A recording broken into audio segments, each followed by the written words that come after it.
let's talk about the reality of training. Never really considered the menopause or your time of the month. She's probably admiring the bra you've got on and the t-shirt. I'm going to go into mother mode. I have to. Well, that didn't quite go how I was expecting it to. She's like, I'm going to eat 800 calories.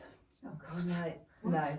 You know, why can you not do Yeah, that? why can you not do that? Just never before in my life have I seen someone throw themselves into a handstand as strongly as what she did, right? It means being strong, Mummy. Stronger than all the boys. I love that. Like, obviously, a lot of stuff going on in for a while, or not that much. Do something every day or every week it's going. Yeah. Do a little secret. Maybe that's your secret. Yeah, that is a very true description of me. That's why it's been very injured, you know. I mean, I don't have a doing the morning. Let's get that out there now. That is the only thing that I've taught you, then I am going to have very happy. So welcome to episode 2 of Bulletproof Women by Dr. Arm. I am joined by 2 incredibly inspirational athletes today.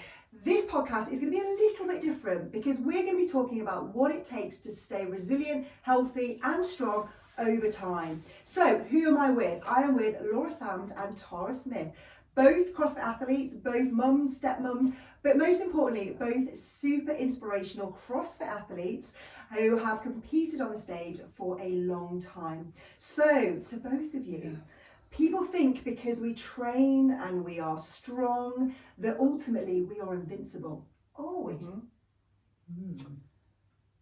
In all aspects of life? In all aspects of In all life. aspects of life. In CrossFit, in strength, in gymming, in health, are we invincible? I mean, I wouldn't like to say we're invincible, but I feel like I try to be. You're being very politically correct, Laura. I know. Earlier on, sorry. you definitely weren't politically correct. I wasn't, was so I? This is Okay. unapologetically you. So yes, I am invincible. Love it. In regards to, I feel like I try not to let anything stop me, which then makes me feel like I'm invincible. So I try not to put like a limit or a barrier on anything. If there's something that I want to do, I feel I should be able to do, then I'll just try and find a way to do it. Whereas I feel if there was something stopping me, then that makes me not invincible, if that makes sense. Yeah. Kind of. Yeah. But she'll come round. She'll warm up, won't she? Yeah. She's being very, very politically correct right now. Yes. No. You can be yourself. We're allowed to be Okay. ourselves I on can be here. common. All right. Yeah, you can be. I can be common. Yeah, I can be common. Okay. Yeah, no, you can cool. be incredibly you. Yes. Tara, what do you think? So, are we invincible? I wouldn't say we're invincible. I think we are working towards being as invincible as we can be. And I think, you know, in life, in gym, in mentality, all those aspects, I think we're working towards, having no barriers in our way to, you know, to stop us being where we want to be, who we want to be, doing what we want to do. What makes us invincible or resilient? You know, we've been in this game for, gosh, I wouldn't like to say, and 13 years. a long time. 13 And we're all off to compete in Miami. We're all off to compete in Miami in a few, probably, 6 weeks? Not long, is it? It must be 6 weeks. Yeah. Which is probably slightly impressively and maybe mildly unhinged, given that we've got an average, only combined age of 130. Nice. We're all over, or very nearly over 45. So what do you think makes us resilient? Still kind of show up, still keep coming, still keep turning up. I think that's it, because we keep trying. Like, we're not giving up, so we just, we keep on trying to do fighting the it. ageing process. Absolutely. And I mean, you know, we've spoken about this before, Laura, when we've talked about, there will be lots of people who look at us in the gym and they sort of go, oh my God, I can never be like that. Yeah. What is it that enables you to kind of just keep turning up and keep doing and keep challenging and keep sort of... Mine's just I enjoy it, I think. There's no special like mix of stuff, I think, or ingredient. I think I enjoy doing the fitness side of it. So I just turn up and I like just making sure, like I was saying earlier on, that I feel like last year was a bit of a a chill time for me, and now I'm like, I feel like I'm going to get back to it. So it's just knowing that I can choose to get back to it if I want to, and that's what I'm doing. Yeah, that's yeah. Okay, so in terms of looking at us from the outside in, women will be sort of looking at us and thinking, oh my God, like, you know, you're so strong. What do people assume about you looking from the outside in? Tara, what do people assume from the outside in? From the outside in? What do they, when they look at you, what do people assume, and, you know, what do they not see behind the doors? I suppose they don't see the blood, sweat and tears that go into it. You know, a lot of tears. Yes, I enjoy it, but, you know, when you're trying to compete at this level and whatever, there is, you know, it's hard work. So yeah, I guess. I think some people think that especially when they're coming into the gym, the girls might think that, oh yeah, but you can do that, so it's okay. So it's fine for you because you know how to do that movement, or you can do this. And I'm like, I've been here 13 years. Yeah, like I didn't always know how to do this. Yeah. And recently we've started looking back at videos like for the open, stuff like that. So I've been trying to find videos of my first open, so that I can share that on like our CrossFit page, social media, and just to be like, this is where I started. So this is me attempting to do a kipping handstand push-up. So just because I can do them now, doesn't mean that I always used to be able to do them. I remember those days. So remember those days on the ward floor where you'd be looking at me going, like, what even is it? That was one thing I was always better than you at. The one lonely still thing. Now, probably not. So I guess people don't necessarily always see the cost of being where we are, perhaps. Yeah. And I think, you know, when women look at us, they probably also don't see, and I think you just mentioned it there, Laura, that, well, it's easy for you. But actually, I remember quite recently, I put a video up of me doing toaster bar, and it was the first time I'd ever linked. I think I linked like 3, and it was a static. And one of the comments from one of the girls in the gym was like, "Oh my God, you couldn't link toaster bar." Yeah. I was like, no, absolutely. I didn't just walk into the gym and be the person I am now. You know, it's taken a long time. Although with double unders, I did. I definitely walked did. in, just had them. Did you? Yeah. No, it took me ages with doubles. And I can't understand myself how people don't have them. Why can you not do that? Why can you not do that? Just move your wrists. So, I guess what we're saying is, like, sometimes strong women or confident women, we're very good at hiding the cost of what it actually takes to be where we are. Yeah. Would you say? Yeah. So let's talk about the reality of training around jobs, around families. You know, both of you have got, obviously, you know, children or, you know, stepchildren. Yeah. What is that like? How do you manage that? I go through phases. I think sometimes, especially with the work that I do, sometimes I travel quite a bit, and I'll try and make sure that I drop into a CrossFit gym somewhere else if I can. And other times I'll go through where I'm just like, oh, I'm just going to go home. I'm not going to train. And I don't, and I can go have 2 rest days back to back because I'm like, oh, no, I can't bother today.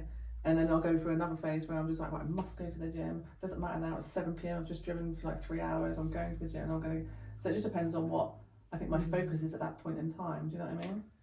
Yeah, I think for me, I'm lucky in that I've been able to build it into my day-to-day. Right. So as a personal trainer, I work early mornings, then I have a block in the day that I train. That's my time. And so you're just set every day, is it? You all train there at the same time every day? Yeah, so I'll train sort of 12 till, depends what I'm doing, so 12 till 2, and then home, shower, eat, and then back to work in the evening. So I've been able to sort of mould my life around my training. That's quite consistent, isn't it? Yeah, and that allows my consistency. And that's really interesting because, you know, you're both competing, you're both training, you're both at a very similar level. Yet one of you is, I'm completely inconsistent, and some days it's okay and some days it's definitely not. Yeah. Whereas you're a bit more consistent. Yeah. And I suppose that's really refreshing to hear, because there's probably a lot of women and coaches out there thinking, well, you've got to be consistent. And we always say consistency is key, progress over perfection. But actually progress and perfection can be very different for different people.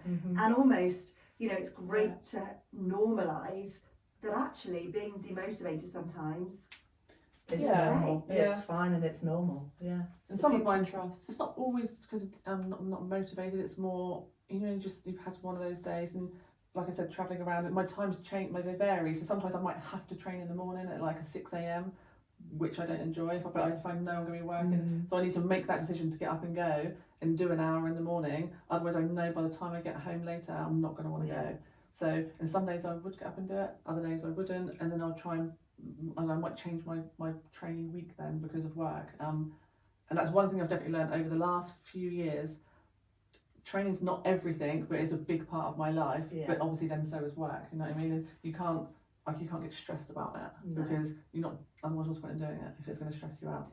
So effectively, it's being okay with sometimes you're just not gonna have time. But still maintaining that there has to be a level of priority and consistency where you can. Absolutely. And I think it's great to sort of normalise that. And I think like as a mother as well, you'll get the odd, right, I'm just about to go to the gym, you're all set to go, and then one of the kids' car's broken and they need to get somewhere, and it's like, Mum, I need you to take me, and it's like, okay, I'm going to go into mother mode, I have to. And it's like, okay, you have to take that step back, can't train today, I've got to be, put my mother head on and do that. Can't and wait. You just accept it, don't you? And then you just... I can't wait for that. No, you can run. Really? You can run to the gym, or you can run to school, off you go. It's 10 miles, I don't care, off you go, start now, This one's mine to set off early. Absolutely. So I guess that's sort of, in terms of the theme of everything that we're talking about here in Bulletproof is, to be bulletproof, you don't have to be smashing yourself all the time every day. You don't have to be this perfect, I get up at 6 a.m. and I have a smoothie with, chia seeds and, all that kind of jazz. Definitely not. She's more, I wake up in the morning and have a beer. Don't tell everyone. It's your little secret. Maybe that's your secret. That's why I think I don't get injured, I don't have a beer in the morning. Let's get that out there now. But, I might have a little bit more visible than others, And some of my best lifting sessions have been on a hangover. Maybe there is. So you're both coaches. Are you better or worse at listening to your own bodies? So that whole thing of, do you practice what you preach, or is it more of a do as I say, not as I do sort of thing? I think as the years have progressed, I've got better at it, that's for sure. I've realised that actually I can't hammer myself for hours every day, day after day. It's intensity over volume. So go in, do my hour, make sure it's a good hour of work, and then prioritise the recovery so that I am recovered and I can go again at, not quite 100%, but as close to 100% as possible. Whatever the battery allows. Whatever it allows, whatever's left. Yeah. But definitely as the years have gone on, I've listened more and more to my body. The niggles, and you just know, don't you, that I definitely listen to because I feel like I know where my body is, so I know that if I need to rest my arm a little bit, if I've got a little niggle, so I will still train, but I'll avoid certain movements, and I'm very good at managing if there is anything, not that I've ever had anything serious, but a little flare up. And when I'm coaching, so I'm definitely like that. If I see someone that have done, like, maybe just come off the rig wrong, or so, and I'm just like, maybe let's just take that easy now, or let's not go full steam ahead into the next part of the workout. So I think I'm definitely more aware of it. Warm up wise, it's definitely say as I, do as I say, not as I do, kind of thing. So I'm not as efficient at that. So what do you wish that younger coaches understood a little more of? Recovery. That we can't bounce back. We do need time to recover and to be able to perform at the same level as the younger guys. We're still going to run for their money, don't we? Don't get me wrong. We'll try. I try. It's the recovery time afterwards, for sure. They bounce back. I need 3 days off, but we try.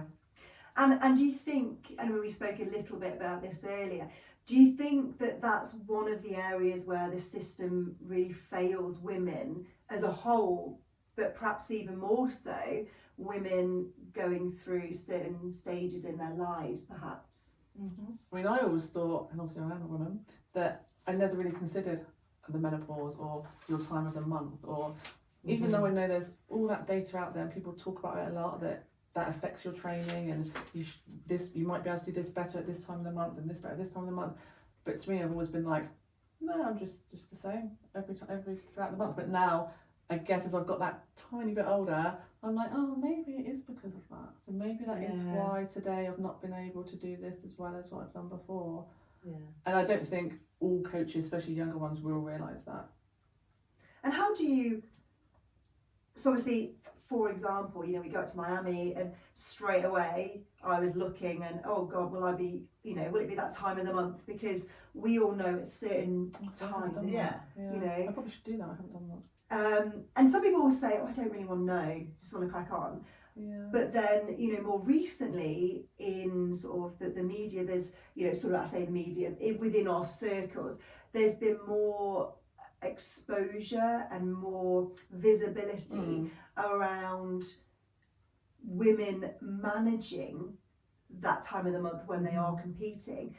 But almost, if we strip that back down to the gym, or just, women going to the gym, understanding that a little bit more, that sometimes you are going to come in and things are going to feel heavy, or, you'll jump on the treadmill or you'll go on a bike or whatever it may be, and you'll just feel a bit, ugh. Yeah. Mm-hmm. So how do you, or what advice would you give to women who are perhaps don't understand that and the importance of it, I guess, and the normality of sometimes you are going to feel a bit crappy? Like, what advice and what things can you For me, I think it's just being there. So there's a few times when I've not felt 100% and I'm like, well, at least I'm here, I'm moving, I'm doing something, rather than not coming in and just being at home. And that makes your mindset, I think, feel a little bit worse because you've not done anything. Whereas I just go in, yes, I might have a bad session, but then I'm like, oh, that's okay. I've come in, I've done something, and now, I'll go home and try again tomorrow. Just accepting the fact that it's normal, that all women are going through it. You are going to have good days, you're going to have bad days, but you've shown up, you've done something, and that's better than not doing anything. And I think there's also the element of sometimes it's not about the physical, it's about the mental and the psychological. Absolutely, yeah. That hour of your day, we use it's a bit cheesy, isn't it? Like, yeah. Best hour of your day. Hey, we use that in our gym all the time. It's great, I love it. But it's that, stepping away from maybe the children, you just want a break from them, or it might be the husband or the dog or the, whatever it may be, you just want to step out of that role, and for that 1 hour, you can just be yourself, and you're, superwoman just for an hour. I love it. I'm not sure I felt like that. So, when it comes to, you're both mums, stepmums, how has coaching and competing and sort of being in this health and fitness landscape for as long as you have changed the way that you talk to your daughters? Because you've both got daughters. How has that changed how you speak to them about strength in their bodies?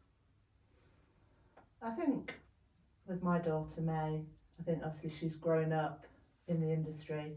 She's watched me at competitions. She's been sat there in the corner of the gym hour after hour watching me train.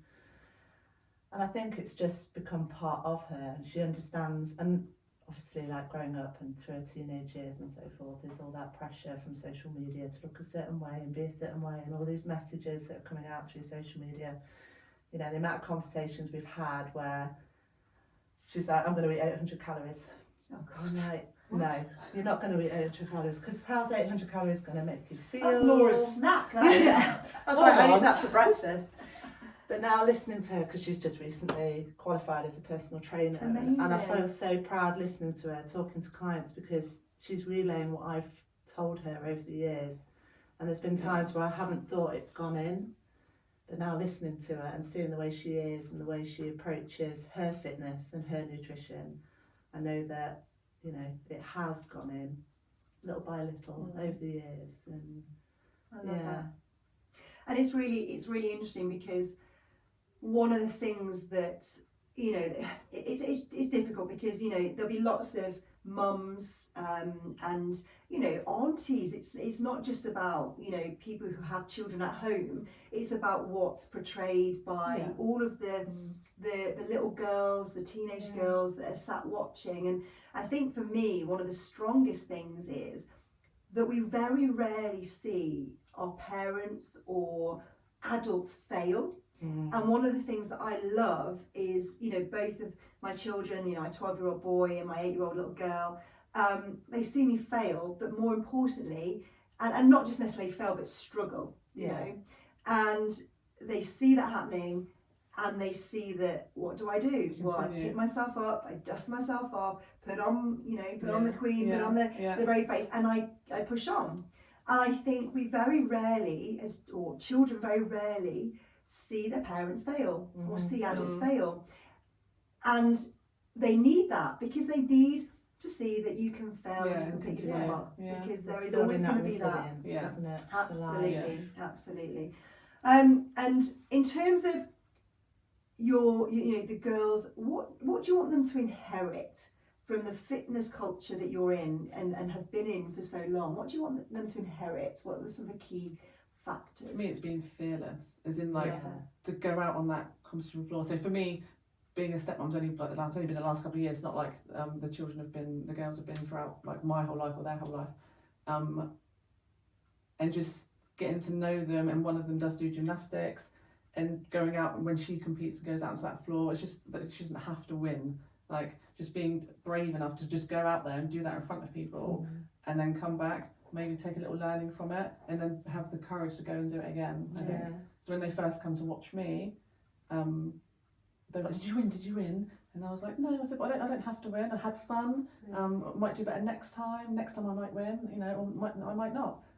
But I enjoyed it. So, and I think it's just helping them understand that you don't have to go out in front of everyone to win all the time. You can just go out there and just learn from it. And I think it helps with confidence for them. Just being able to go out, and that little nervousness that you get, you know, before you go out on the floor, which I'm sure everyone still gets. And just know how to deal with that emotion, you know. And it's even you know, we talk about going into new gyms or new environments, and you know, one of the things that, you know, I always love about you, Laura, is you have this air of confidence, and quite often you sort of, you know, start saying, how are you so confident? And you turn around and go, because I don't give a shit. I generally don't give a shit what anyone thinks of me. I'm just going to walk in and be me, and if they like me, great. If they don't, then that is true. That is a very true description of me. But not to the point where I don't want to upset anyone, or I don't want to be rude or offend anyone. But yeah, I'm just being me. So if I'm happy with walking in and failing this or doing that or coming last, then I'm okay with that. Like I don't. And I speak quite bluntly, I think, which sometimes I think, oh, I hope they didn't take that the wrong way. But then I'm like, unfortunately, if they did, unless they tell me, then I'm not going to know. But that's good, because that makes you're not afraid to try. Do you know what I mean? Like this, a new skill or whatever, and the gym's full, and all eyes are on you, and you're like, I'm a coach, I should be able to do this. But actually, you're human. We're all starting from zero, trying to learn something new. It's actually okay to fail, and I think members in the gym actually like to see that as well. Oh, absolutely. Oh my God, you know, you have to work at these things as well. You haven't just got it naturally. And it just reminds me of a failure that I'd done. So I was coaching a couple of weeks ago, and we were practicing a free handstanding hold. And this girl was a little bit nervous about kicking up. So I was like, it's fine, kick up, and I'm going to have your legs, you know, like you guide them and do it. And I was like, you're going to be fine. She was like, okay. And I know this girl quite well. It's all good. And never before in my life have I seen someone throw themselves into a handstand as strongly as what she did, right? She literally put her hands down, threw her legs up so fast, I just about caught her leg. And this was supposed to be a demonstration for the class. I literally just about caught her legs, kind of saved her and got her safely to the floor. And then I went, well, that didn't quite go how I was expecting it to go. So then she was laughing, I was laughing, obviously the class were having a little bit of a laugh. And I was like, so kind of do it like that. But then for me, that's like, I'm not now embarrassed because something I was trying to show you is like, not failed, but didn't quite go to plan. And I was like, when do you ever kick up that hard? I've never seen you do that before, ever. She was like, yeah, but I thought you had me. And I said, well, I would have. So yeah, just things like that. I just feel even in a coach in front of a class, like things go wrong, don't they? And I'm just like, okay, well, you know. And I think there's also an element of, in a lot of environments, especially, you know, men and women, but more so women and maybe more of our age, because they've sort of been through the, you know, children or, you know, the sort of young 20s, 30s, and then they come out the other end and they're like, right, so I need to get fit now because I'm starting to find that things are hurting me or things aren't as easy as they used to be. And it's that thing of, oh, well, if I walk into a gym, everyone's going to be looking at me. But the reality is that everyone's got their own shit to deal with, and you know, everyone's in their own little pain cave, aren't they? Like, that's one thing I always say to the girls. They're like, oh, I'm not too sure about this. I'm like, I'm not being funny, but no one actually cares. I was like, no one's going to be looking at you as much as you might think they are or you want them to. I'm like, they're not going to make it. And guarantee you're not the only one feeling like that in the room. Absolutely. Everyone's feeling it. You know, some people hide it better than others. No one cares what you're doing. No one cares, absolutely. Because they're too busy caring about their own thing. And exactly that. No one cares because everyone else is caring that they think you're care. And it's just this whole, and it's funny, isn't it? Because men don't seem to get that as much. I mean, they do, I'm sure they do, but definitely, oh no, she's looking at me. No, she's probably not. She's probably admiring the bra you've got on, or the t-shirt, or you know, the shoes, and she's probably thinking, oh, her hair looks nice. It is funny, isn't it? One of the things actually it was making me think when you were talking about that is I think it was last year, I asked Mila, my 8-year-old, and she would have been 10 at the time, what does being pretty mean?